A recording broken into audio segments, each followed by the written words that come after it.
So can you see my screen? Yes, sir. Yes, sir.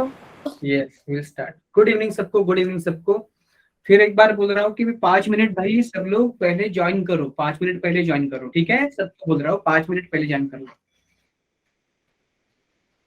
अभी time comfortable है ना? पहले तो टाइम लेट होता था, 9 बजे वगैरह आपका खाना पीना होता था उस टाइम, तो अभी तो ठीक है ना? इस यस टाइम सर। भी Yes, sir. या Yes, हाँ, sir. यस। तो आप एटलीस्ट 5 मिनट ज्वाइन कर लो, ठीक है? 30 तक हो गए हमारा figure. Will start now, will start now. So yes, am I audible? Am I visible to all of you? Yes, yes sir. sir. Yes My sir. screen Yes, is sir. my screen is also visible, na? Yes, Yes, sir. sir. Okay. Yes sir. So we are learning about the mechanism of digestion. जो हम लोग खाना खाते हैं उसका digestion कैसे होता है हमारे बॉडी में। ओके, अगर डाइजेशन नहीं होगा तो खाने से हमें एनर्जी नहीं मिलेगी। ओके, तो पहले तो होता है डाइजेशन। तो हम लोगों ने देखा कि माउथ में डाइजेशन कैसे होता है, स्टमक में कैसे होता है, और now we are looking into the digestion of small intestine. Am I right? Yes, sir. Yes sir. Okay, so basically we have seen in the small intestine there are 3 type of juices. 3 प्रकार के juice होते हैं small intestine में। एक juice होता है उसको बोलते हैं इंटेस्टिनल जूस, या फिर उसको बोलते हैं succus entericus. So that juice is produced by intestine itself. दूसरा जूस होता है वो बाइल जूस होता है, that is synthesized by the liver, store into the gall bladder and release into the small intestine duodenum through hepatopancreatic duct. Okay, and the opening is guarded by sphincter of Oddi. अब third juice होता है उसको बोलते हैं pancreatic juice.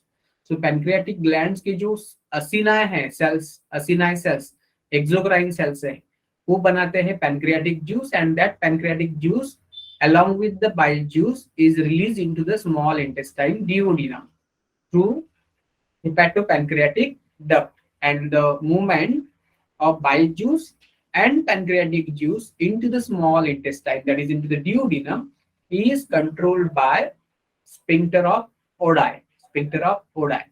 So हम लोगों ने देखा कि बाइल जूस में क्या क्या होते हैं, बाइल सॉल्ट होते हैं, कोलेस्ट्रॉल होते हैं, फॉस्फोलिपिड्स होते हैं, और बाइल पिगमेंट्स होते हैं, bilirubin and बिलिवर्डिन। These are produced by breakdown of RBC, that is a normal process। क्योंकि जो जो आरबीसी हमारे बोन मैरो में बनते हैं वो जब हमारे ब्लड में आते हैं तो उनका लाइफ स्पैन होता है 120 days, and after that when they finish their life span they are killed into the liver and into the spleen. तो उनसे बनता है बिलिरुबिन एंड बिलिवर्डिन, जो कि एक वेस्ट प्रोडक्ट है, और that is released out of the body through faecal matter. Okay, so these are called as bile pigments. And phospholipids and cholesterol भी होते हैं, बट कोई एंजाइम्स नहीं होता। तो बाइल जूस के जो बाइल सॉल्ट होते हैं वो 2 प्रकार के होते हैं, इनऑर्गेनिक सॉल्ट्स होते हैं और ऑर्गेनिक सॉल्ट्स होते हैं। इनऑर्गेनिक सॉल्ट्स मतलब बाइकार्बोनेट्स, ओके, कार्बोनेट्स, ऐसे इनऑर्गेनिक सॉल्ट्स होते हैं। और ऑर्गेनिक सॉल्ट्स भी होते हैं जैसे कि सोडियम टोरोकोलेट ऐसा, लेकिन आपको इतना डिटेल में जाने की जरूरत नहीं है। ओके, तो जो बाइल सॉल्ट है, inorganic salt plus organic salt, वो क्या करते हैं, अल्कलाइन पीएच करते हैं, अल्कलाइन पीएच। और जो फैट के जो ड्रॉप्स होते हैं उसको ब्रेक करते हैं बाइल सॉल्ट, और उससे बनाता है मेजर्स, छोटे छोटे स्मॉल लिपिड के या फैट के ड्रॉपलेट होते हैं। और बाइल जूस में जो बाइल सॉल्ट होते हैं that also stimulate the pancreatic and intestinal lipase to digest the lipid आगे जाके। Okay, so this is about the bile juice, हम लोगों ने देखा लास्ट लेक्चर में। अब देख रहे थे हम लोग पैनक्रियाटिक एंजाइम्स, पैनक्रियाटिक जूस। तो पैनक्रियाटिक जूस के अंदर क्या क्या होते हैं, पैनक्रियाटिक जूस के अंदर पैनक्रियाटिक एंजाइम्स होते हैं, सॉल्ट्स होते हैं, that is only inorganic salt होते हैं, कोई ऑर्गेनिक सॉल्ट नहीं होता पैनक्रियाटिक जूस के अंदर। और म्यूकस भी होता है पैनक्रियाटिक जूस के अंदर, म्यूकस भी होता है, सॉल्ट्स होते हैं और म्यूकस भी होता है। ठीक है, so these are the different things which are present in the pancreatic juice।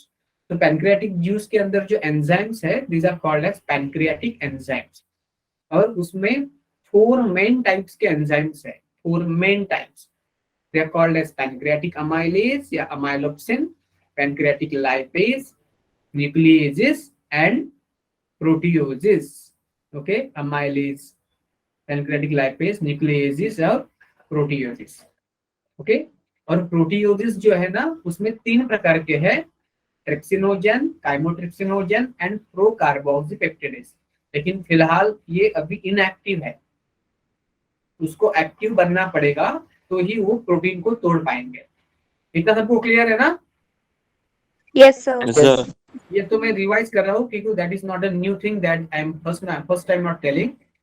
सो पहला जो एंजाइम है पैनक्रियाटिक अमाइलेज, अमाइलोक्सिन, तो पता है हमें हमारे मुंह के अंदर, माउथ के अंदर जो सलाइवरी अमाइलेज एंजाइम होता है, that salivary amylase digest approximately 30% starch और glycogen and convert into maltose. और रिमेनिंग 70% स्टार्च एंड ग्लाइकोजन है उसका ब्रेकडाउन स्मॉल इंटेस्टाइन में हो जाता है. पैनक्रियाटिक अमाइलेज एंजाइम करती है, उसको पीएच चाहिए 7.8 और उससे बनता है माल्टोज, उससे बनता है disaccharide maltose. Clear? Yes, Yes, sir. Yes, sir. Okay. Pancreatic lipase क्या बना करता है? जो बाइल जूस में बाइल सॉल्ट है ना, उसने क्या बनाया था, फैट के बड़े बड़े ड्रॉप्स को ब्रेक करके छोटे छोटे ड्रॉप बनाए थे, मिजेलिस बनाए थे. मिजेलिस को बोलते हैं इमल्सिफाइड फैट. इमल्सिफिकेशन मतलब break down of the big fat particle into small fat particle. Okay, so इस इमल्सिफाइड फैट में ट्राइग्लिसराइड्स होते हैं, उस पे पैनक्रियाटिक लाइपेज एंजाइम एक्ट करता है, उसको डाइग्लिसराइड एंड उसके बाद मोनोग्लिसराइड बनाता है. जो न्यूक्लियेजेस होते हैं, DNases, RNases etcetera, the nucleic acid DNA और आरएनए को ब्रेक करते हैं और न्यूक्लियोटाइड्स बनाते हैं या न्यूक्लियोसाइड्स बनाते हैं. पैनक्रियाटिक एंजाइम्स जो है वो कहाँ पे एक्टिविटी करते हैं? मोस्टली डिओडिनम के ल्यूमेन के अंदर, डिओडिनम के ल्यूमेन के अंदर. इतना सबको क्लियर है? इतना हम लोगों ने लास्ट टाइम देखा था. M I right? Yes, sir. Okay, इतना सबका रिवाइज हो गया है तो आप थम्स अप कर सकते हो ताकि हम लोग आगे बढ़े और ये सब प्रोसेस फिनिश कर ले. Yes, come on fast, otherwise you can ask me doubt you if you are not done anything. Yes,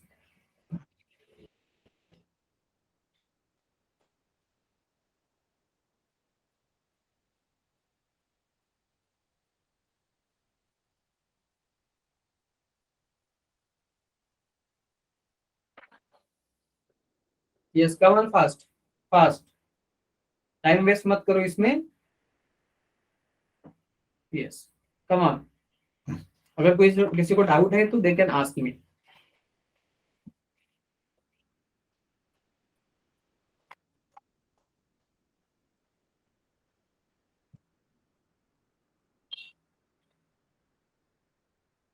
सबको पार्टिसिपेट होना है, सबको पार्टिसिपेट होना है.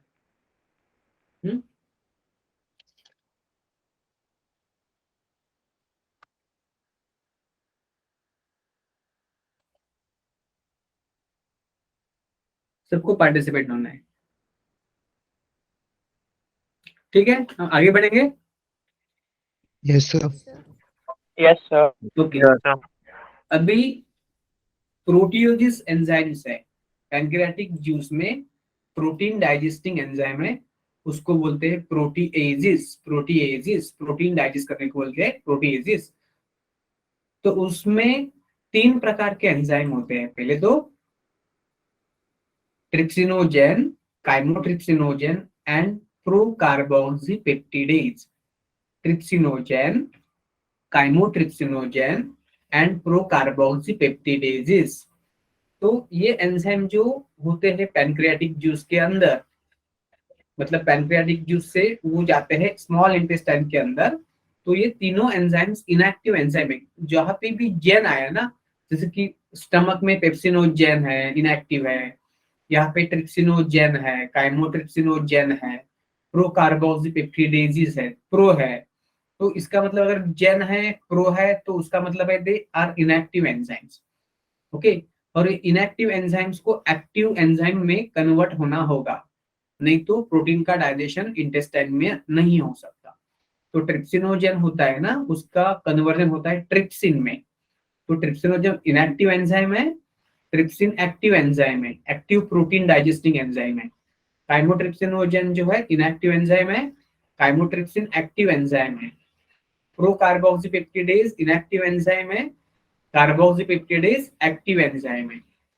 तो इनको एक्टिवेट कौन करेगा? देखो कि जो सकस एंटेरिकस है, इंटेस्टाइन का जूस है, उस जूस में एक एंजाइम होता है, उसको बोलते हैं एंटेरोकाइनेजेस।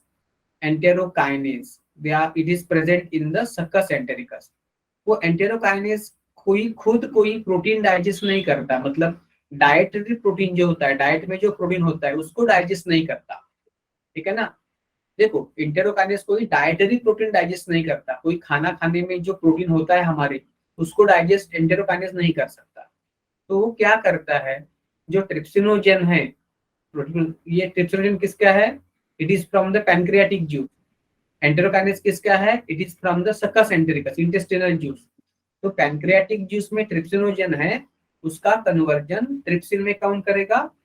सकस एंटेरिकस का एंटेरोकाइनेज, सकस एंटेरिकस का एंटेरोकाइनेज। ओके, और वो ट्रिप्सिन बन जाएगा, ट्रिप्सिन। ये ट्रिप्सिन आगे क्या करेगा?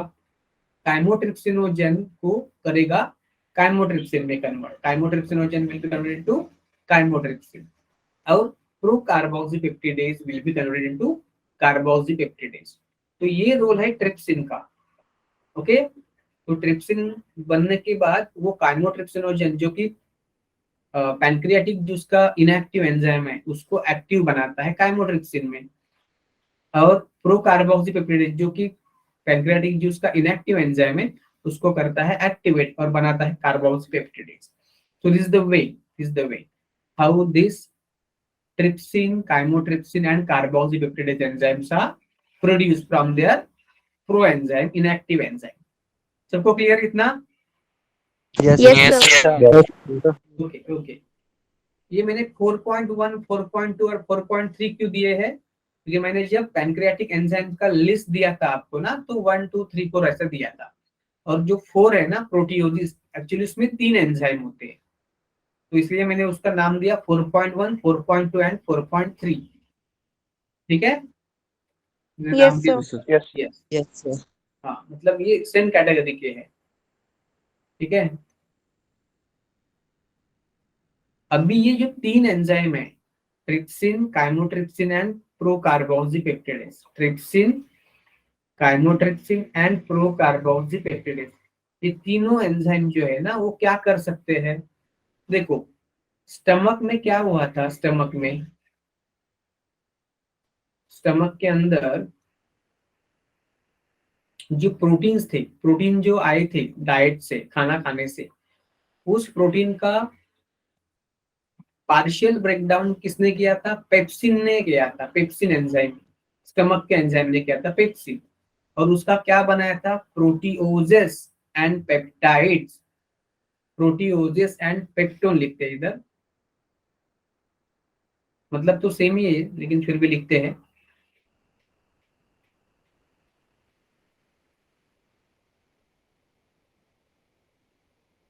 प्रोटीओज प्लस पेप्टोन्स,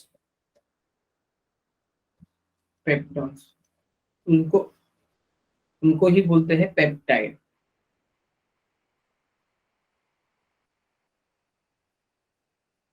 उनको ही बोलते हैं peptides.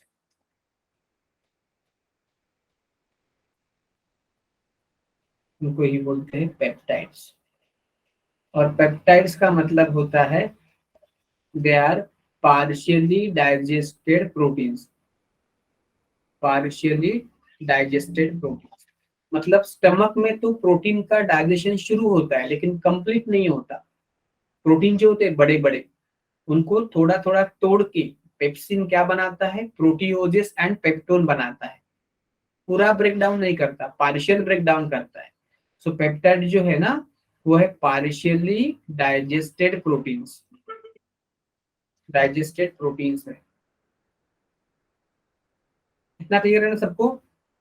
Yes, sir. Yes, sir. अभी Yes. प्रोटीन का डाइजेशन स्टमक में शुरू हुआ लेकिन खत्म नहीं हुआ, सिर्फ आधे उधर ये डाइजेस्ट हो गए हैं, पार्शियली डाइजेस्ट हो गए। तो प्रोटीन जो होता है पॉलीपेप्टाइड, उससे बनते हैं पेप्टाइड, मतलब proteoses plus peptone, that are called as peptide, that is Peptide. Partially digested proteins. ये जो पेप्टाइड है मतलब प्रोटीओजेस एंड पेप्टोन्स है, उसका आगे वाला ब्रेकडाउन जो है ना, जब ये सब फूड स्मॉल इंटेस्टाइन के अंदर जाएगा, तो स्मॉल इंटेस्टाइन के अंदर जो तीनों एंजाइम है, ट्रिप्सिन भी है, काइमोट्रिप्सिन भी है और कार्बोक्सीपेप्टिडेज है, वो तीन एंजाइम वो प्रोटीओजेस प्लस पेप्टोन मतलब पेप्टाइड जो है उसको ब्रेक करेंगे और बनाएंगे डाइपेप्टाइड। क्या बनाएंगे? डाइपेप्टाइड। Dipeptide. ओके, तो प्रोटीन मतलब पॉलीपेप्टाइड, पॉलीपेप्टाइड का ब्रेकडाउन किया प्रोटीओज पेप्टाइड्स में, किसने किया? पेप्सिन ने किया। पॉलीपेप्टाइड मतलब प्रोटीन का ब्रेकडाउन किया पेप्टाइड में, किसने? पेप्सिन ने, स्टमक में। पेप्टाइड मतलब प्रोटीओजेस प्लस पेप्टोन, उस पेप्टाइड्स का मतलब प्रोटीओजेस प्लस पेप्टोन्स का फर्दर ब्रेकडाउन जो होगा वो इंटेस्टाइन में होगा।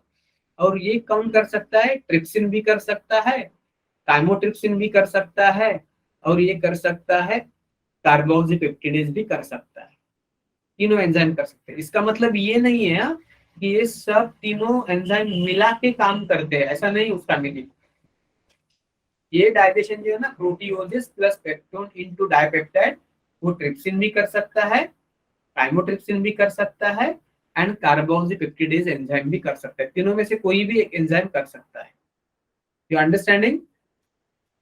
Yes, sir. तो एक साथ काम करने की जरूरत नहीं है, तीनों को एक साथ काम करने की जरूरत नहीं है, अलग अलग भी काम कर सकते हैं, अकेले अकेले। और ये पेप्टाइड का मतलब प्रोटीओज प्लस पेप्टोन्स का ब्रेकडाउन करके बनाते हैं dipeptide.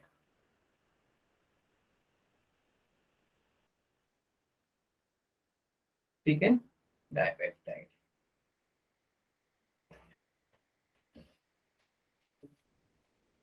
Clear? Yes, sir. Yes, sir. अभी अभी प्रोटीन का डाइजेशन पूरा हुआ है क्या? No, sir. No, sir. Dipeptide बने मतलब वो भी क्या है? पार्शियली डाइजेस्टेड प्रोटीन ही है। पहले से ज्यादा हुआ है डाइजेशन, लेकिन अभी भी कंप्लीट नहीं हुआ है। पहले बहुत पार्शियल था, अभी थोड़ा कम पार्शियल बन गया है, लेकिन अभी भी डाइजेशन प्रोटीन का कंप्लीट नहीं हुआ है। तो ये एंजाइम जो है ना, ट्रिप्सिन, काइमोट्रिप्सिन, कार्बोक्सीपेप्टिडेज, ये एंजाइम है किसके? ये एंजाइम ओरिजिनली है, they are the original enzymes of किसके? पैनक्रियाटिक जूस के। लेकिन पैनक्रियाटिक जूस के एंजाइम होते हैं इनएक्टिव, उसको इंटेस्टाइन का एंटेरोकाइनेज एक्टिव बनाता है, और बाद में वो जो स्टमक से आए हैं अनडाइजेस्ट partial digested proteins plus peptone, उसको ब्रेक करते हैं dipeptide plus partial digested protein में। ये क्लियर? Yes, sir. देखो कि स्टमक के अंदर क्या हुआ कि पेप्सिन एंजाइम ने प्रोटीन का पार्शियल डाइजेशन किया और उससे बनाया प्रोटीओजेस प्लस पेप्टोन, मतलब पार्शियल डाइजेस्टेड प्रोटीन बने, पेप्टाइड बनाए। लेकिन कुछ प्रोटीन जो होता है ना, वो स्टमक में डाइजेस्ट बिल्कुल नहीं होता, बिल्कुल नहीं होता। मतलब कुछ प्रोटीन जो होते हैं वो स्टमक में थोड़े से डाइजेस्ट होते हैं, और कुछ प्रोटीन बिल्कुल डाइजेस्ट नहीं होते, और वो सीधे आते हैं स्मॉल इंटेस्टाइन में।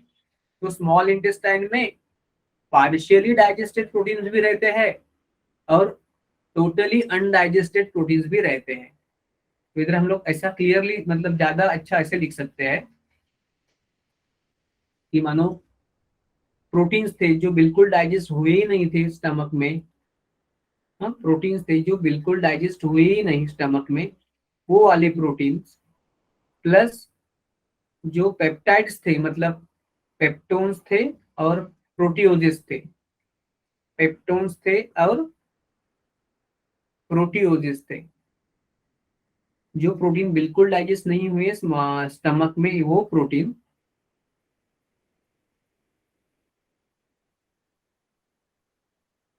एक मिनट, कुछ गलत लिख लिया मैंने, वो प्रोटीन, और जो प्रोटीन थोड़े थोड़े डाइजेस्ट हुए हैं वो भी protein, that is peptones plus proteoses,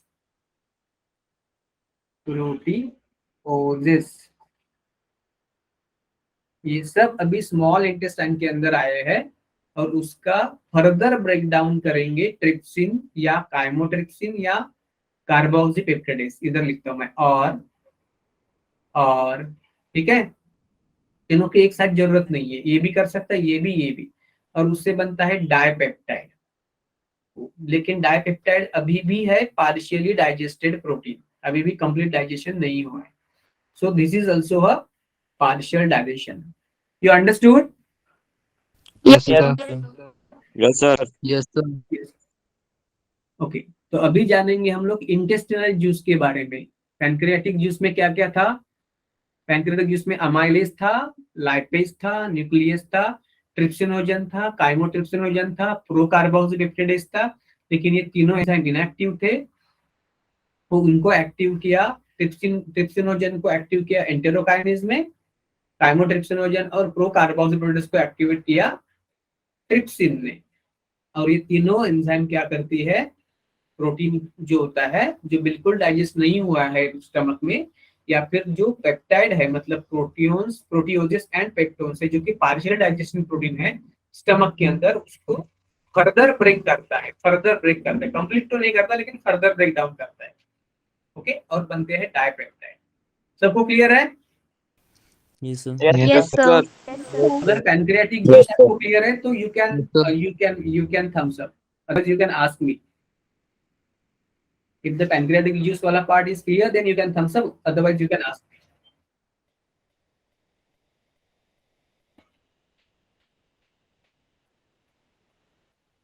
Yes, come on.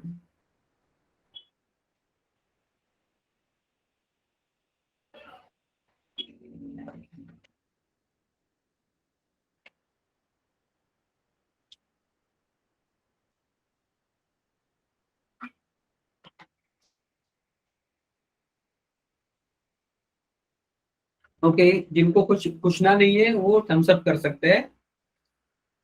Yes, Harish बेटा, you can ask your question.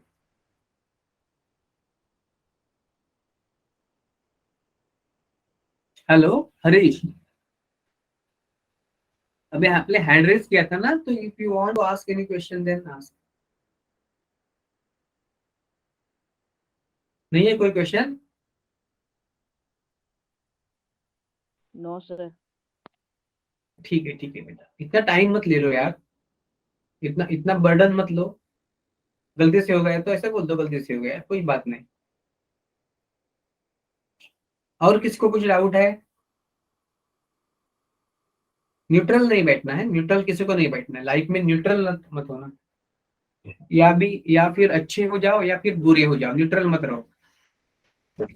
एक ना एक रास्ता चुनना पड़ेगा, एक्टिव बनना पड़ेगा। ठीक है, सबको सबको क्लियर है अभी? Yes, Yes, sir. sir. Yes, sir. Okay, Yes, sir. तो ये हमारा बाइल जूस हो गया, पैनक्रियाटिक जूस हो गया। अभी तीसरा जो जूस है ना, वो इंटेस्टाइन खुद बनाता है, स्मॉल इंटेस्टाइन खुद बनाता है। Intestinal juice also called as succus entericus. तो स्मॉल इंटेस्टाइन में इंटेस्टिनल जूस कौन बनाता है? इंटेस्टाइन ही बनाता है स्मॉल, लेकिन किधर बनता है? तो हमें पता है कि स्मॉल इंटेस्टाइन जो है ना, उसमें 3 पार्ट है, डिओडिनम है, जेजुनम है और इलियम है।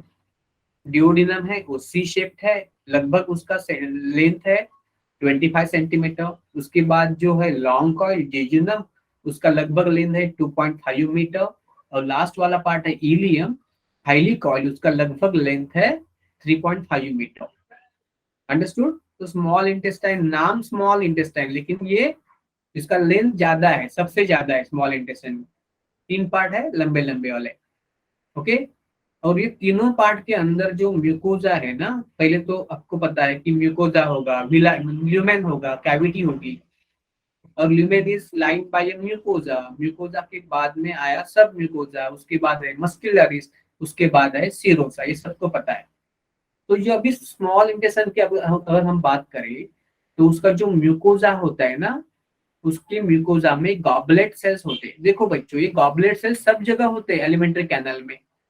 वो गॉबलेट सेल्स म्यूकस प्रोड्यूस करते हैं, चिपचिपा पदार्थ प्रोड्यूस करते हैं, चिपचिपा पदार्थ जो कि सलाइवा में भी होता है, ठीक है ना।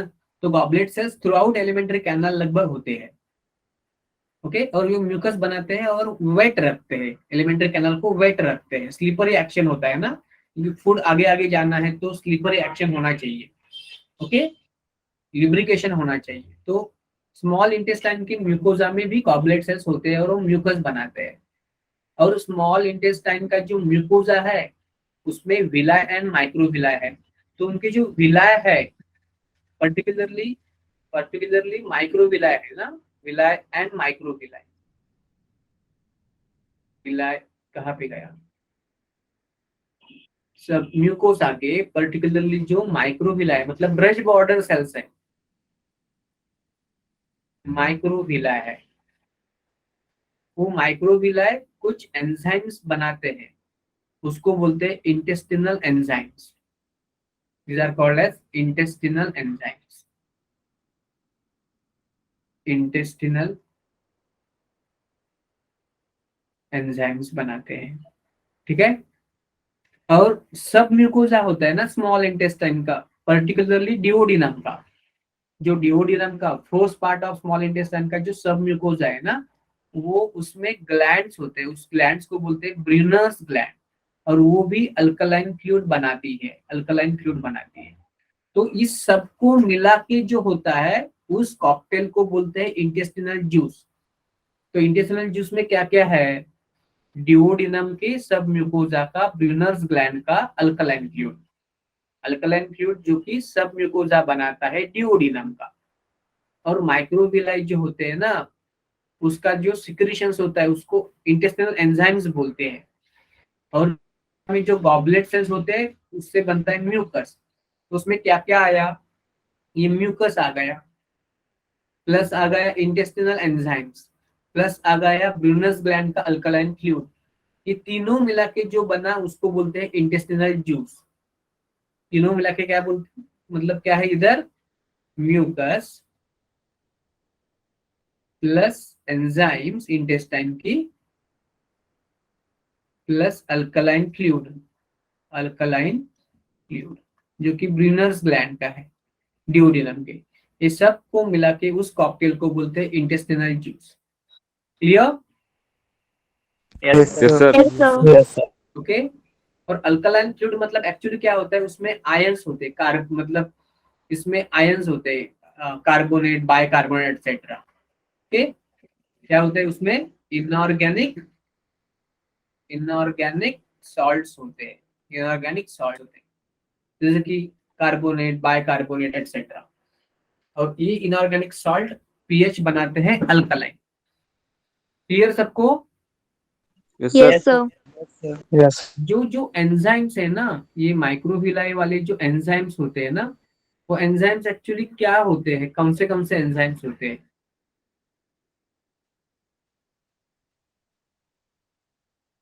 ये जो माइक्रोविलाई ब्रश बॉर्डर जो एंजाइम बनाता है, वो एंजाइम क्या क्या होते हैं, देखो इधर माइक्रोविलाई के एंजाइम्स, ये एंजाइम्स क्या होते हैं,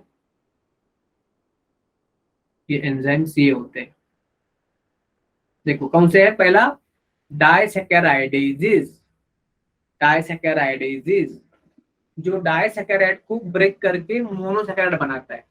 दे act on disaccharides and break into monosaccharide. Clear? Yes, Yes, sir. उसमें तीन मेन टाइप है, माल्टेज, सुक्रेज एंड लैक्टेज।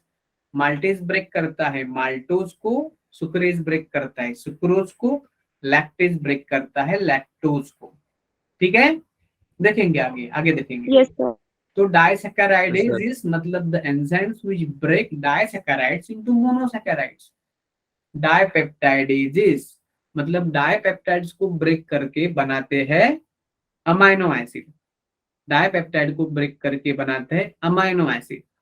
और इंटेस्टिनल लाइपेज, जैसे कि पैनक्रियाटिक लाइपेज था ना, वैसे इंटेस्टाइन में भी, इंटेस्टाइन का जूस का भी लाइपेज होता है, तो उसको बोलते हैं इंटेस्टिनल लाइपेज। वो लाइपेज भी इमल्सिफाइड फैट पे ही ब्रेक करता है, फैट को ही ब्रेक करता है। और न्यूक्लियोटाइडेजेस एंड न्यूक्लियोसाइडेजेस। ओके, तो इसका मतलब 5 एंजाइम नहीं, हाँ इसमें भी अलग अलग होते हैं ना, तो आप बोल सकते हैं 1 2 3 4 5 6 7 टाइप्स के एंजाइम्स होते हैं लगभग, और प्लस माइनस कोई, ये तो मेन टाइप्स के एंजाइम लोग देख रहे हैं। Understood? Yes, sir. Yes, sir. एक एक का काम, एक एक का कारनामा देखेंगे। डाइसैकेराइड्स उसमें 3 टाइप के है ना, एक तो है माल्टेज, दूसरा है सुक्रेज, सुक्रेज को और एक बोलते हैं इनवर्टेज, इनवर्टेज भी बोलते हैं, और तीसरा होता है लैक्टेज। ये 3 टाइप के एंजाइम्स, मेन टाइप्स के, 3 मेन टाइप्स के डाइसैकेराइड्स एंजाइम होते हैं। तो जो माल्टेज क्या करता है, माल्टेज देखो, माउथ में क्या हुआ था, 30% स्टार्च का ब्रेकडाउन हुआ था, सलाइवरी अमाइलेज ने करा था, और उससे बना था माल्टोज। फिर जो रिमेनिंग बचा 70% ये था स्टार्च या ग्लाइकोजन था, उसका ब्रेकडाउन इंटेस्टाइन में पैनक्रियाटिक लाइपेज ने किया था, सॉरी पैनक्रियाटिक अमाइलेज ने किया था, अमाइलोप्सिन ने, और उसको बनाया था माल्टोज। उसको क्या बनाया था, माल्टोज। मतलब माउथ में स्टार्च से माल्टोज बना, स्मॉल इंटेस्टाइन में स्टार्च से या ग्लाइकोजन से माल्टोज बना। ये माल्टोज डाइसैकेराइड है, तो डाइसैकेराइड को कंप्लीटली ब्रेक करके मोनोसैकेराइड बनाना है। माल्टोज किससे बन रहा है, मतलब किसका बना है, ग्लूकोज का। ग्लूकोज ग्लूकोज के बीच बॉन्ड्स है, और उस बॉन्ड से बना है माल्टोज। तो अगर वो बॉन्ड है ग्लूकोज ग्लूकोज के बीच में, उसको ब्रेक करने वाला एंजाइम है माल्टेज। तो माल्टोज को ब्रेक करके क्या बनाएगा, glucose plus glucose, glucose plus glucose. कितना क्लियर है आपको? Yes, sir. Yes, sir. बाद में ये जो एंजाइम है दूसरा डाइसैकेराइडेज, वो है सुक्रेज, या उसको बोलेंगे हम लोग इनवर्टेज। क्या बोलेंगे, इनवर्टेज। तो सुक्रेज या इनवर्टेज सुक्रोज को ब्रेक करता है। सुक्रोज कहाँ पे मिलता है, आपका जो टेबल शुगर है ना, केन शुगर, गन्ने से शुगर बनता है ना, वो शुगर यूज करते हैं घर में, उसको टेबल शुगर बोलते हैं, उसमें सुक्रोज होता है। और सुक्रोज जो है डाइसैकेराइड, वो सुक्रोज किससे बना है, ग्लूकोज एंड फ्रुक्टोज से। मतलब ग्लूकोज एंड फ्रुक्टोज जब जुड़ जाता है, उसमें बॉन्ड फॉर्म होता है, तो बनता है सुक्रोज। ओके, तो सुक्रोज ब्रेक होता है तो बनते हैं फिर glucose and fructose, glucose and fructose. Lactase, lactase enzyme क्या करता है, लैक्टोज को ब्रेक करता है, ग्लूकोज एंड गैलेक्टोज। क्योंकि लैक्टोज 2 चीज से बनाता है, एक ग्लूकोज से, एक ग्लूकोज है उसमें, और एक गैलेक्टोज है। तो ग्लूकोज और गैलेक्टोज के बीच जो बॉन्ड है ना, वो ब्रेक करेगा लैक्टेज एंजाइम। ठीक है, Yes, sir. मतलब इधर कार्बोहाइड्रेट का डाइजेशन पूरा हो चुका है, कार्बोहाइड्रेट का डाइजेशन इधर पूरा हो चुका है। तो मुंह में स्टार्च या ग्लाइकोजन से बना था माल्टोज, रिमेनिंग 70% स्टार्च या ग्लाइकोजन का माल्टोज बना था स्मॉल इंटेस्टाइन से पैनक्रियाटिक एंजाइम ने, और स्मॉल इंटेस्टाइन के डाइसैकेराइड एंजाइम ने उसका डाइसैकेराइड्स का पूरा ब्रेकडाउन करवा लिया और बने मोनोसैकेराइड्स। तो here there is a completion of the breakdown of starch and glycogen, carbohydrate का डाइजेशन पूरा हुआ इधर। क्लियर आपको? Yes, sir. Yes, sir. Yes, sir. Okay okay okay. उसके बाद जो है वो है डाइपेप्टाइडेज। मतलब हमने देखा था ना कि मुंह के अंदर, माउथ के अंदर कोई प्रोटीन का ब्रेकडाउन नहीं हुआ था। मतलब फिजिकल ब्रेकडाउन हुआ था, मैकेनिकल ब्रेकडाउन हुआ था, लेकिन एंजाइमेटिक ब्रेकडाउन, डाइजेशन नहीं हुआ था प्रोटीन का। तो स्टमक में जैसे भी फूल गया, तो उसमें पेप्सिनोजन से जो बना था पेप्सिन, वो पेप्सिन ने प्रोटीन का डाइजेशन शुरू किया था। और पेप्सिन ने क्या बनाया था प्रोटीन से, पार्शियली डाइजेस्टेड प्रोटीन बनाए थे, मतलब प्रोटीओजेस बनाए थे एंड पेप्टोन बनाए थे, जिनको हम लोग बोलते हैं पेप्टाइड्स। मतलब प्रोटीन जो होते हैं वो पॉलीपेप्टाइड होते हैं, पॉलीपेप्टाइड, उनको ब्रेक करके बनाया peptide. For example that is the proteoses plus peptones. तो वो जो थे, वो जब स्मॉल इंटेस्टाइन में आए, प्रोटीओजेस प्लस पेप्टाइड, और जो प्रोटीन ब्रेक नहीं हुए थे स्टमक में, उनका ब्रेक डाउन कर दिया okay trypsin, chymotrypsin and carboxypeptidase ने, और उनका बनाया था डाइपेप्टाइड। ये जो डाइपेप्टाइड बनाया था पैनक्रियाटिक प्रोटीओजेस ने, उसका ब्रेक डाउन किया डाइपेप्टाइडेज ने, जो कि स्मॉल इंटेस्टाइन के खुद का है। और उसका अभी अमाइनो एसिड निकल गया, तो इधर अमाइनो एसिड का ब्रेकडाउन पूरा हुआ कि नहीं पूरा? प्रोटीन का Yes, sir. Breakdown Yes, sir. Yes. मतलब पॉलीमर से जब मोनोमर बनता है ना, मोनोमर सिंगल सिंगल यूनिट, तो ही बोल सकते हैं उसका डाइजेशन पूरा हुआ है। Clear? Yes, Yes, sir. sir. Okay. अभी Yes, sir. इंटेस्टाइन का जो लाइपेज है ना, लाइपेज दोनों ही है, मतलब लाइपेज तो माउथ में कोई लाइपेज नहीं होता, स्टमक में गैस्ट्रिक लाइपेज होता है, लेकिन जितना आप लिपिड खा रहे हो ना या फैट, उसमें से सिर्फ 1% लिपिड का डाइजेशन गैस्ट्रिक लाइपेज करता है, बाकी के 99% 99% लाइपेज का ब्रेकडाउन तो होता ही नहीं है, तो नेग्लिजिबल डाइजेशन है। तो बाकी का 99% मतलब मैक्सिमम डाइजेशन लिपिड का होता है स्मॉल इंटेस्टाइन में। तो उसमें दो प्रकार के एंजाइम है, एक तो है पैनक्रियाटिक लाइपेज, दूसरा है इंटेस्टिनल लाइपेज। तो पैनक्रियाटिक लाइपेज ने क्या किया, पैनक्रियाटिक लाइपेज ने ट्राइग्लिसराइड को डाइग्लिसराइड या एंड मोनोग्लिसराइड बनाया था। You remember? Yes, sir. Okay. Yes, sir. अभी ये डाइग्लिसराइड को मोनोग्लिसराइड और मोनोग्लिसराइड को वापस वापस नहीं, मोनोग्लिसराइड को आगे फैटी एसिड्स प्लस ग्लिसरॉल में ब्रेक कौन करेगा? इंटेस्टिनल लाइपेज करेगा। इंटेस्टिनल लाइपेज क्या करेगा? ये डाइग्लिसराइड को मोनोग्लिसराइड में, मोनोग्लिसराइड को फैटी एसिड प्लस ग्लिसरॉल में कन्वर्ट करेगा। Clear? Yes, sir. Yes, sir. देखो इधर ना बच्चे कंफ्यूज होते हैं। देखो हम लोगों ने जब ये पढ़ा था ना, पैनक्रियाटिक, कहाँ पे गया वो पैनक्रियाटिक लाइपेज, तो हमने देखा कि जो ट्राइग्लिसराइड है उसका डाइग्लिसराइड बना था और कुछ डाइग्लिसराइड का मोनोग्लिसराइड भी बना था, कुछ डाइग्लिसराइड का मोनोग्लिसराइड बना था, उस एंजाइम ने बनाया था पैनक्रियाटिक लाइपेज। अब ये इंटेस्टिनल लाइपेज है ना, वो ट्राइग्लिसराइड पे अटैक नहीं करता, वो डाइग्लिसराइड पे या मोनोग्लिसराइड पे, अगर डाइग्लिसराइड कुछ है बचे हुए तो उसको ब्रेक करता है मोनोग्लिसराइड, और मोनोग्लिसराइड जो सब है उसको ब्रेक करके बनाता है फैटी एसिड्स प्लस ग्लिसरॉल। मतलब इंटेस्टिनल लाइपेज जो है ना, उन्होंने लास्ट जो स्टेप था लिपिड ब्रेकडाउन का वो पूरा कर लिया। Clear? Yes, Yes, sir. Yes, sir. तो इधर क्या हुआ, लिपिड का ब्रेकडाउन पूरा हो गया, कंप्लीट हो गया। ठीक है? Yes, sir. Yes, sir. तो प्रोटीन पैनक्रियाटिक एंजाइम्स में न्यूक्लिक एसिड को ब्रेक करने वाले न्यूक्लियस थे, मतलब कौन से थे?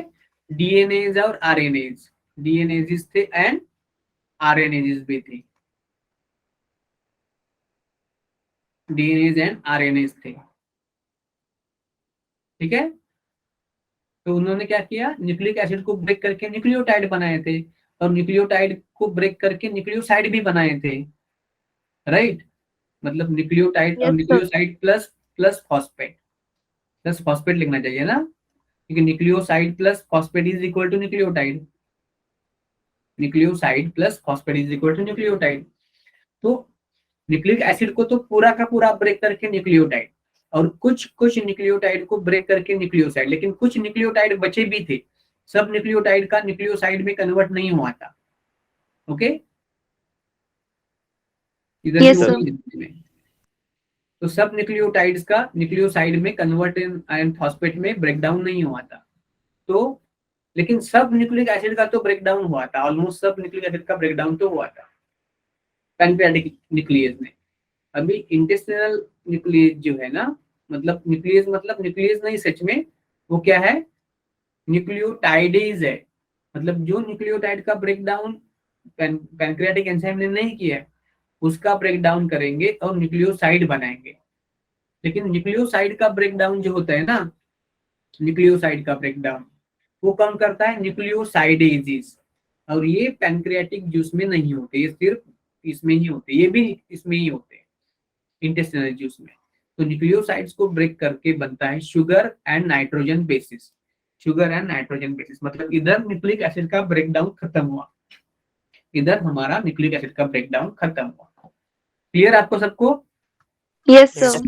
Yes, sir. ओके? तो इधर हमारा न्यूक्लिक एसिड का ब्रेकडाउन पूरा हुआ। ओके? तो उसके बाद क्या होता है, देखो इधर सब ब्रेकडाउन पूरा हुआ, लिपिड का पूरा हुआ, स्टार्च का या ग्लाइकोजन का पूरा हुआ, प्रोटीन का भी पूरा हुआ। इसका मतलब ये है कि जो पैनक्रियाटिक एंजाइम ब्रेक करके जो छोड़ देते हैं, उसका आगे वाला ब्रेकडाउन, कंप्लीट ब्रेकडाउन करता है इंटेस्टिनल एंजाइम। लेकिन मतलब पैनक्रियाटिक एंजाइम ने अपना काम नहीं किया, तो इंटेस्टाइन एंजाइम किस पे अटैक करेगा? तो उसके लिए क्या चाहिए? देखो, पैनक्रियाटिक एंजाइम्स ब्रेक डाउन, अब उसके जो प्रोडक्ट बनते हैं उसको फर्दर ब्रेक डाउन करता है इंटेस्टाइनल एंजाइम। ठीक है, तो इसलिए उसको बोलते हैं टर्मिनल डाइजेशन। तो टर्मिनल डाइजेशन, देखो कि जो पैनक्रियाटिक एंजाइम होते हैं ना, वो कहाँ पे काम करते हैं? सपोज ये इंटेस्टाइन है, ये उसके विला एंड माइक्रोविला है, और उसका ये ल्यूमेन है।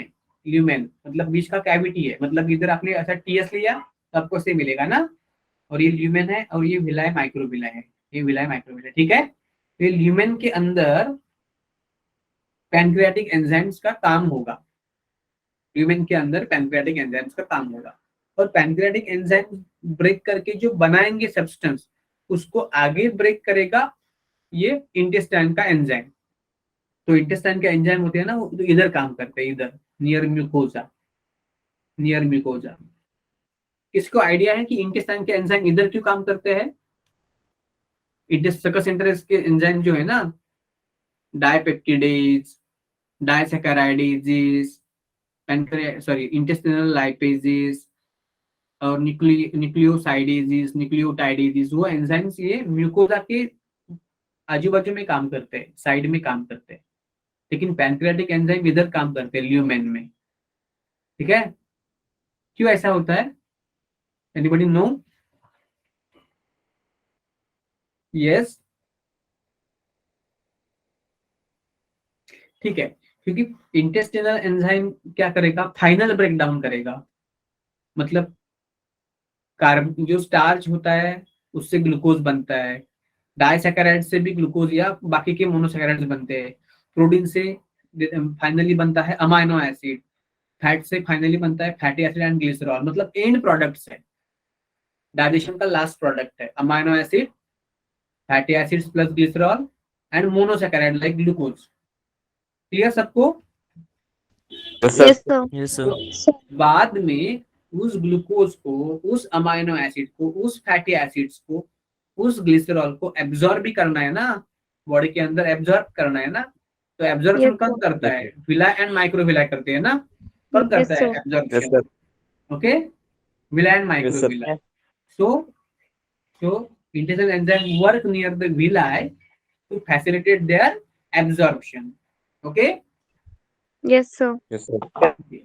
अभी क्या देखा कि माउथ के अंदर अल्का ये था, नियर न्यूट्रल पीएच था 6.8। वो फूड जब स्टमक में आया तो स्टमक का एसिड उसमें घुल मिल गया और उसका पीएच हाईली एसिडिक हो गया 1.8। और जब वो स्टमक से फूड गया स्मॉल इंटेस्टाइन में, तो स्मॉल इंटेस्टाइन में अल्कलाइन पीएच था 7.8, अल्कलाइन फ्लूइड थे, तो उसका पीएच होगा अल्कलाइन। तो माउथ में जो फ्लूइड होता है, फूड होता है, उसका पीएच होता है नियर न्यूट्रल 6.8। स्टमक में जो फूड होता है उसका पीएच होता है 1.8 हाईली एसिडिक, और इंटेस्टाइन में जो फूड होता है उसका पीएच होता है स्लाइटली अल्कलाइन 7.8 पीएच होता है। ठीक है, 7.8। Yes, sir. तो स्टमक में जो एसिड मिक्स फूड है उसको बोलते हैं काइम, CHYME, काइम। और स्मॉल इंटेस्टाइन के अंदर जब सब फूड का डाइजेशन हो गया तो उसका पीएच बना है फूड का, डाइजेस्टेड फूड का 7.8, तो उसको बोलते हैं काइल। क्या बोलते हैं? काइल। Kyle. काइल। तो ये जो काइम होता है ना, वो स्टमक से इंटेस्टाइन में आ जाता है और बाद में उसका काइम का बनता है काइल। काइम का क्या बनता है? Kyle, CHYLE, alkaline fluid. Crime मतलब एसिडिक फूड। सबको क्लियर? Yes, sir. sir.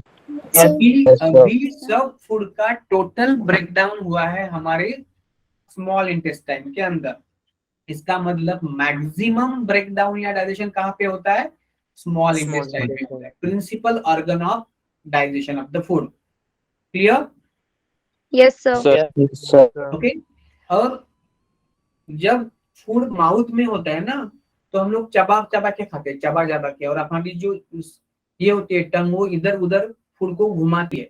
तो उससे क्या होता है? फूड में सलाइवा अच्छी तरह से मिक्स होता है और इधर उधर घुमाते हैं तो इधर का फूड इधर, इधर का इधर, तो सब फूड ऐसे ब्रेक होता है, डाइजेस्ट हो जाता है, मतलब ब्रेक होता है छोटे छोटे पार्टिकल में। अगर आपने बहुत अच्छी तरह से चबाया फूड तो ही होता है, अगर आपने जल्दी जल्दी में खाया तो ब्रेक डाउन नहीं होता, तो पाचन भी नहीं होता अच्छी तरह से।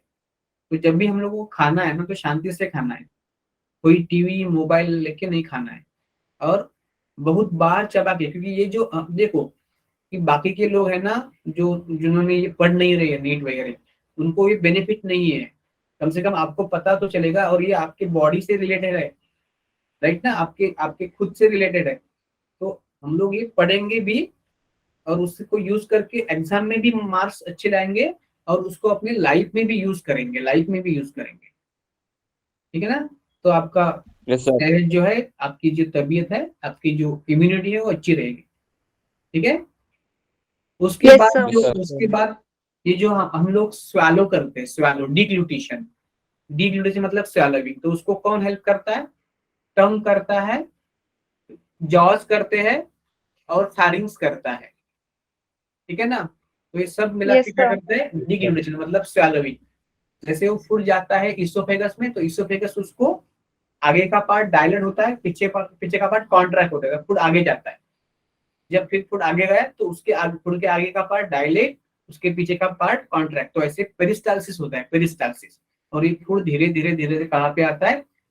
स्टमक के बॉर्डर पे आता है। तो उधर उधर क्या है? स्टमक के बॉर्डर पर कौन है? कार्डियक स्फिंक्टर है, कार्डियक स्फिंक्टर है, राइट? गैस्ट्रोइसोफिजियल Yes, sir. स्फिंक्टर है। तो वो थोड़ा थोड़ा खुलता है, और वो जो फूड होता है वो इसोफेगस से आता है स्टमक में। नॉर्मली वो जो होता है ना वो बंद होता है, लेकिन जब फूड आता है उधर, तो उसको न्यूरॉन से, ब्रेन से मैसेज मिलता है कि आपको ओपन होना है थोड़ा, ताकि फूड आगे जा सके। तो इसोफेगस से फूड आता है स्टमक में। तो स्टमक का जो वॉल होता है ना, उसमें 3 लेयर होते हैं मसल के, आउटर लॉन्गिट्यूडनल, मिडल सर्कुलर, और उसके इनर मोस्ट होते हैं ऑब्लिक मसल। तो मसल में 3 लेयर होते हैं, तो इसकी वजह से स्टमक का जो वॉल है वो बहुत रैपिडली कॉन्ट्रैक्ट होता है, ऐसे ऐसे कॉन्ट्रैक्ट होता है। तो उसका जो गैस्ट्रिक जूस है ना, मतलब गैस, स्टमक के एंजाइम्स है, स्टमक का एसिड है, वो सब फूड में अच्छी तरह से घुल मिल जाता है, और उधर थोड़ा बहुत फूड का चर्निंग भी होता है, और मिक्सिंग ऑफ गैस्ट्रिक जूस होता है। ठीक है? उसके बाद Yes. स्टमक से फूड जाता है ड्यूोडिनम में, लेकिन उधर एक स्पिंक्टर है, उसको बोलते हैं पाइलोरिक स्पिंक्टर। तो करीब करीब 4 to 5 आवर्स फूड रहता है स्टमक में, और उसके आगे वो जाता है स्मॉल इंटेस्टाइन, वो भी धीरे धीरे जाता है, क्योंकि उसका जो मूवमेंट है ना वो कौन करता है? रेगुलेट, पाइलोरिक स्पिंक्टर रेगुलेट करता है। और जब फूड थोड़ा थोड़ा स्मॉल इंटेस्टाइन में आया, ड्यूोडेनम में आया, तो उसमें फूड में क्या क्या मिलते हैं? बाइल जूस मिलते हैं, पैनक्रियाटिक जूस मिलते हैं। ठीक है? और इंटेस्टाइन के Yes, भी sir. जूस उसमें मिल जाते हैं, और उधर ब्रेक डाउन हो जाता है। और जैसे जैसे डाइजेशन चलता जाता है, तो थोड़ा थोड़ा फूड आगे भी बढ़ता है। क्यों बढ़ता है? क्योंकि इंटेस्टाइन का भी पेरिस्टालसिस होता है, कॉन्ट्रैक्शन रिलैक्सेशन होता है। तो उसकी वजह से इंटेस्टाइन का जूस जो है ना, तीनों, bile juice, pancreatic juice, intestine juice, वो अच्छी तरह से फूड में घुल मिल जाता है, मिक्स हो जाता है, और ब्रेक डाउन भी होता है फूड का, बायोकेमिकल ब्रेक डाउन भी होता है फूड का, एंजाइमेटिक एक्शन फूड पे होती है। क्लियर आपको? Yes, Yes, sir. sir. Yes, Yes, sir. हाँ। और जैसे जैसे डाइजेशन हो जाता है वैसे वैसे एब्जॉर्प्शन भी होता है, एब्जॉर्प्शन भी होता है। तो अभी एब्जॉर्प्शन क्या होता है? It is absorption of food into blood and lymph, blood and lymph. तो ये लिम्फ वाला क्या बात है, हम लोग बाद में देखेंगे। देखो एब्जॉर्प्शन कैसे होता है, 3 टाइप्स है एब्जॉर्प्शन के टाइप्स। एब्जॉर्प्शन के टाइप्स 3 है। एक है सिंपल डिफ्यूजन, दूसरा है फैसिलिटेटेड डिफ्यूजन, तीसरा है एक्टिव ट्रांसपोर्ट। ओके? तो इधर ना एनसीईआरटी आपको कंफ्यूज करती है। अभी तक मैंने जो सब बोला आपको क्लियर है ना? डायरेक्शन Yes, वाला, Yes, sir. Yes, sir. अगर yes, आपको क्लियर है तो आप थम्स अप कर सकते हो उसके लिए, otherwise you can ask me.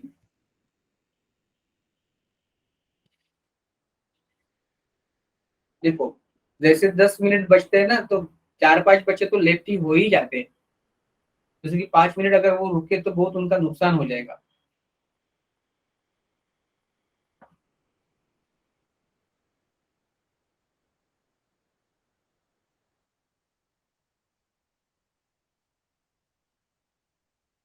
Just come fast. ठीक है, देखो कि इस तरह से सब कहानी चलती है। तो अभी हम लोग एब्जॉर्प्शन इधर खत्म कर लेते हैं। तो कैसे होता है, 3 टाइप से। देखो एनसीईआरटी में जो लिखा है ना वो आपको कंफ्यूज बनाता है, इसलिए मैंने उसका चार्ट बनाया। देखो कि जो ग्लूकोज एंड अमीनो एसिड है ना, उनका एब्जॉर्प्शन तीनों से होता है। ग्लूकोज से भी, सॉरी, सिंपल डिफ्यूजन से भी होता है, फैसिलिटेटेड डिफ्यूजन से भी होता है, और एक्टिव ट्रांसपोर्ट से भी होता है। ठीक है, ग्लूकोज और अमीनो एसिड। और जो क्लोराइड आयंस है ना, Cl माइनस आयंस, उसका एब्जॉर्प्शन जो होता है वो होता है सिंपल डिफ्यूजन से, और सोडियम आयंस का एब्जॉर्प्शन होता है एक्टिव ट्रांसपोर्ट से। और वाटर का एब्जॉर्प्शन कैसे होता है, ऑस्मोटिक ग्रेडियंट से होता है। ऑस्मोटिक ग्रेडियंट से होता है वाटर का एब्जॉर्प्शन। क्लियर है आपको? Yes, sir. Yes, sir. Yes, ये yes, sir. डिफ्यूजन क्या है, फैसिलिटेटेड डिफ्यूजन क्या है, एक्टिव ट्रांसपोर्ट पता है, इसका भी आपको क्लियर है ना? Yes, Yes, sir. sir. Yes, sir.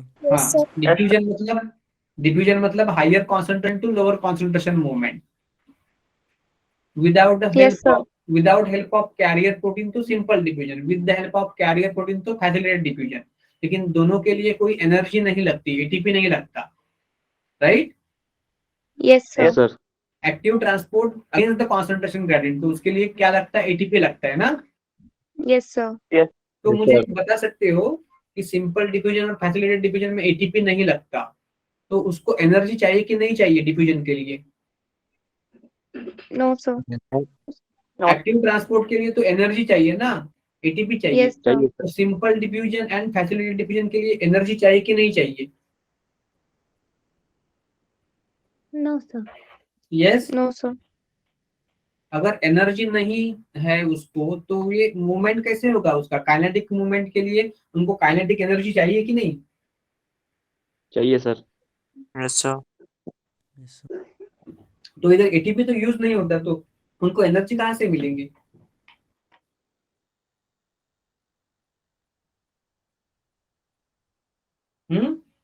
देखो एटी एनर्जी तो लगती है, लेकिन मेटाबॉलिक एनर्जी नहीं लगती। डिफ्यूजन के लिए एनर्जी तो लगती है, लेकिन वो मेटाबॉलिक एनर्जी नहीं लगती, एटीपी नहीं लगता। मतलब क्या, अगर कोई सब्सटेंस का कॉन्सेंट्रेशन सपोज इस साइड ज्यादा है और इस साइड कम है, तो इसको बोलते हैं कॉन्सेंट्रेशन ग्रेडियंट। ग्रेडियंट मतलब क्या, डिफरेंस। एक साइड पे ज्यादा कॉन्सेंट्रेशन, उस साइड कम कॉन्सेंट्रेशन, तो बोलते हैं कॉन्सेंट्रेशन का ग्रेडियंट हुआ, ग्रेडियंट हो गया। दोनों साइड अगर सेम कॉन्सेंट्रेशन है तो उसका कॉन्सेंट्रेशन ग्रेडियंट है। ग्रेडियंट का मतलब है difference in the concentration. What is gradient? Difference in the Difference. Difference concentration. in अलग अलग concentration. कॉन्सेंट्रेशन है मतलब ग्रेडियंट है, सेम कॉन्सेंट्रेशन है तो ग्रेडियंट नहीं बोलते उसको। ठीक है, Yes, Yes, sir. sir. Yes, sir. तो इधर हाई कॉन्सेंट्रेशन है और इधर लो कॉन्सेंट्रेशन है तो ग्रेडियंट है। तो इस ग्रेडियंट में ही एनर्जी होती है, उसको बोलते हैं chemical energy of chemical gradient, और केमिकल ग्रेडियंट एनर्जी। एनर्जी को क्या बोलते हैं? केमिकल ग्रेडियंट की energy, energy of chemical gradient, energy of chemical gradient. Okay, Yes, ठीक sir. है। Yes, sir. हाँ, उस एनर्जी से ही वो high to low concentration move कर पाते हैं, लेकिन उसके लिए उसको बायोलॉजिकल एनर्जी की जरूरत नहीं है। लेकिन जब ना उसको उसको देखो, उसको ऐसे अपोजिट मूव करना है ना, लो टू हाई कॉन्सेंट्रेशन, तो उसके लिए क्या चाहिए? एटीपी चाहिए, क्योंकि उसके पास जो ग्रेडियंट है ना, केमिकल ग्रेडियंट की जो एनर्जी है ना, उस एनर्जी से उसका हायर टू लोअर मूवमेंट हो सकता है। लेकिन अभी क्या करना है सेल को ये केमिकल ग्रेडियंट में जो एनर्जी है उससे ज्यादा एनर्जी देनी पड़ेगी ना। Understanding or not? Yes, sir. Yes, sir. Chemical gradient से वो Yes, sir. Higher to lower आ रहा था, अभी उसको लोअर टू हायर करना है, मतलब एक्टिव ट्रांसपोर्ट करना है, एटीपी लगेगा। तो जो एनर्जी उसमें यहाँ से यहाँ हायर टू लोअर आने की एनर्जी है, उससे ज्यादा एनर्जी कौन दे सकता है? एटीपी दे सकता है। Clear? Yes, Yes, sir. sir. Simple में बोलो, सपोज एक बॉल है, इधर एक बॉल है, इधर आप खड़े हो कैच लेने के लिए, हाँ, और ये बॉल तेजी से आ रहा है, नीचे तेजी से आ रहा है। तो इस बॉल को रुकवाने के लिए आपको ऐसे एनर्जी फोर्स लगा के उसको रुकवाना पड़ेगा कि नहीं? कैच। Yes, sir. Yes. अगर आपने जो एनर्जी लगाया है उसको रोकने के लिए अब कम पड़ गया, तो बॉल हाथ में रहेगा नहीं, फिसल जाएगा कि नहीं? Yes, sir. Yes, Yes, sir. वैसे ही है ये, हम लोग मान सकते हैं कि ये जो ऊपर से नीचे आ रहे हैं ना ड्यू टू ग्रेविटी, तो हम लोग मान सकते हैं कि फॉर एग्जांपल वो केमिकल ग्रेडियंट है, ठीक है, तो उससे Yes, sir. ज्यादा हम लोग को एनर्जी देनी पड़ेगी ना, तो ही बॉल रुकेगा कि नहीं? Yes, sir. yes, sir. हाँ, Yes, sir. वैसे ही होता है इधर, वैसे ही इधर होता है। सिर्फ इधर ग्रेविटी नहीं होता, इधर केमिकल ग्रेडियंट होता है, इधर तो ग्रेविटी होता है। Clear? Yes, sir. Yes, sir. Yes, sir. Okay. Sir water का मूवमेंट होता है वाटर के हाई कॉन्सेंट्रेशन टू वाटर के लो कॉन्सेंट्रेशन तक, और उसको बोलते हैं ऑस्मोटिक ग्रेडियंट। ऑस्मोटिक मतलब वाटर का ग्रेडियंट। क्लियर सबको ये? Yes, sir. Yes, Yes, sir. तो ग्लूकोज का और अमीनो एसिड का तीनों प्रकार से होता है एब्जॉर्प्शन। माउथ में क्या होता है एब्जॉर्ब? Certain drugs. देखो कोई कुछ टैबलेट हम लोग माउथ में करके मतलब ये माउथ में रख के ही मतलब उसको एब्जॉर्ब करते हैं, क्योंकि हमारा माउथ है ना, तो उसमें ब्लड कैपिलरी है, हमारी टंग के नीचे बहुत ब्लड कैपिलरी है, तो वो कुछ कुछ ड्रग जो होते हैं ना, कुछ कुछ मेडिसिन उसको एब्जॉर्ब करते हैं। इसोफेगस में कोई एब्जॉर्प्शन नहीं होता। स्टमक में सिंपल शुगर होता है, अल्कोहल का भी एब्जॉर्प्शन होता है। हम लोग बाद में देखेंगे, परसों कल आपको छुट्टी है, पता है ना? Yes, sir. Yes, sir. Yes, sir. Yes. तो कल का रिपब्लिक डे आप एंजॉय करो, परसों हम लोग मिलते हैं। और पढ़ाई भी करो, एंजॉय करो, पढ़ाई में भी एंजॉय करो, आप एंजॉय करना है, पढ़ने में ही आपको एंजॉय करना है, ठीक है? Yes, sir. Yes Yes, sir. Yes, thank you बेटा, thank you. So I wish you very happy republic day to all of you. Same to you, sir. पता है ना? Same to you. हाँ, Yes, sir. कल का जो दिन है ना 26 नवंबर, सॉरी, जैन 1950, उस टाइम हमारा जो देश था, इंडिया है, उसका जो कॉन्स्टिट्यूशन है वो अप्लाई हो गया। तो we became politically independent, politically and socially independent. Okay, खुद का हमारा कानून हो गया। तो उससे पहले 1947 में तो हम लोगों को मिला था मतलब इंडिपेंडेंस, लेकिन तब भी हम लोग वो जो अंग्रेज के जो कानून थे वही यूज कर रहे थे। तो सबको, अवंती की तरफ से, मेरी तरफ से, सबको सबको happy independence day, Same to you, sir. Happy republic day, happy republic day. मैंने रिपब्लिक का बोला और बाद में बोल गया इंडिपेंडेंस। सबको हैप्पी रिपब्लिक डे, गणतंत्र की सबको शुभकामनाएं। तो मिलते हैं कल, कल आप एंजॉय करो, परसों परसों मिलते हैं, ठीक है? Yes, और sir. परसों आपको इतना हाँ पढ़ के आना है जो। यस, इसको कुछ पूछना है अनमोल बेटा? हाँ। Yes yes, okay, bye bye bye to you. Good night. Good night. Good night sir. Yes, good night.